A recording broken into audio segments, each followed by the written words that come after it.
La suite d'Infomédia avec Céline Aslo et Canal+, qui nous emmène aujourd'hui dans les coulisses de la révolution en Ukraine. Oui, souvenez-vous, c'était il y a 2 ans, presque jour pour jour, une révolution qui avait eu lieu sous l'œil des caméras du monde entier. La place Maïdan, la population rassemblée jour et nuit qui résistait aux forces de l'ordre, la mobilisation qui avait abouti à la destitution du président pro-russe Yanukovych, la joie des combattants de la liberté, comme on a pu les appeler parfois dans les médias.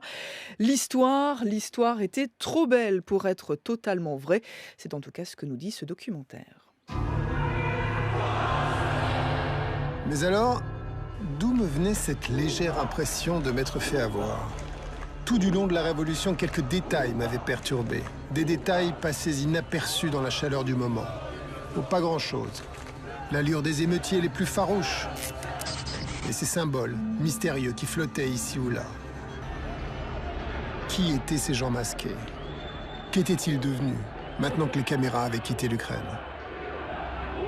Est-ce que l'histoire était vraiment finie?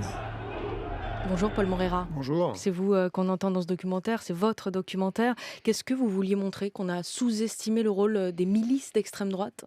Les milices d'extrême droite ont en fait été la première ligne paramilitaire pendant la révolution de Maïdan. C'est-à-dire quand il y a eu des affrontements avec la police, des affrontements violents, c'est eux, notamment le secteur droit et la milice de Svoboda, qui ont assuré le premier choc. Et sans eux, sans ce bras armé, la révolution n'aurait pas pu avoir lieu. Simplement, une fois que le président corrompu a quitté le pouvoir, ces groupes armés, ils ne sont pas rentrés chez eux, ils ne se sont pas dissous. Ils se sont constitués en forces politico-militaires, 3 grands groupes.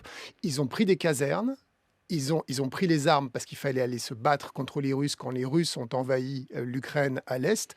Et même après les accords de Minsk et le cessez-le-feu, ils n'ont jamais rendu les armes et ils se sont calés sur leur propre agenda. Et surtout, ils sont devenus des groupes totalement incontrôlés qui vont, dans certains cas, se livrer à des exactions qu'on a passées sous silence. Mais qu'est-ce que vous voulez dire quand vous dites passer sous silence? Ça veut dire que ça a été masqué, on l'a pas voulu le voir ou on l'a sous-estimé tout simplement? Je pense que, en fait, c'est absolument pas de la censure parce que je traite de manière très profonde un massacre qui a eu lieu à Odessa où 45 russophones, donc des gens qui étaient pour leur attachement à la Russie, ont été brûlés vifs dans la maison des syndicats sans que personne dans le grand public vous posez la question. En fait, le test, est-ce que vous savez que 45 russophones ont été brûlés vifs à Odessa en 2014? Personne ne le sait, y compris moi. Quand je commence cette enquête, je l'ignore.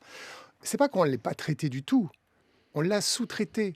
On n'en a pas fait une priorité. Il n'y a pas eu de réaction des chancelleries, il n'y a pas eu de réaction des ministères des Affaires étrangères qui auraient émis des communiqués en disant « Mais qu'est-ce qui est en train de se passer? Pourquoi vous ne contrôlez pas ces milices ?»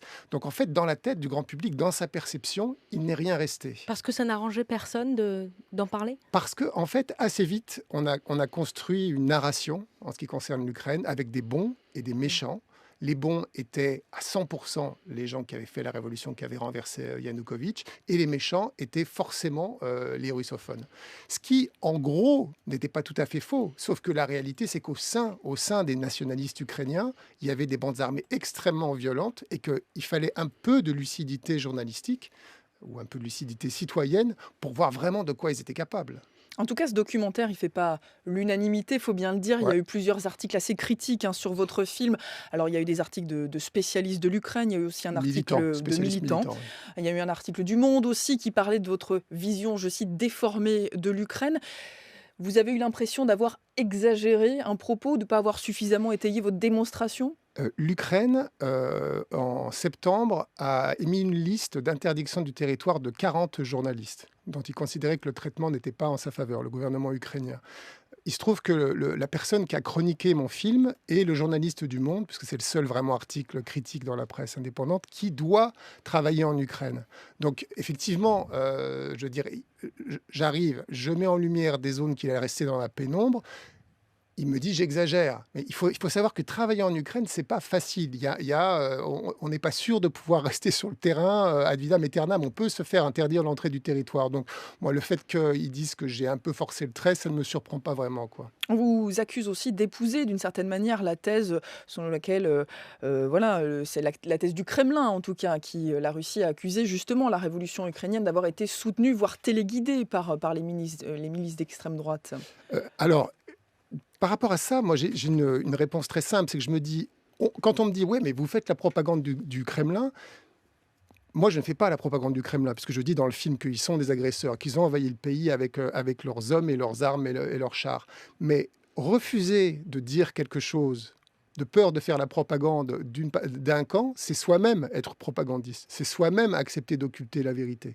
Donc moi, j'essaie de faire œuvre de journalisme et de mettre la lumière sur quelque chose qui avait été dissimulé jusqu'alors. Et on le découvre donc ce soir, Ukraine, les masques de la révolution, ce soir, 22h30 sur Canal+. Merci beaucoup, Paul Merci à vous. Moreira, d'être venu à France Info ce matin et à demain, Céline Aslo.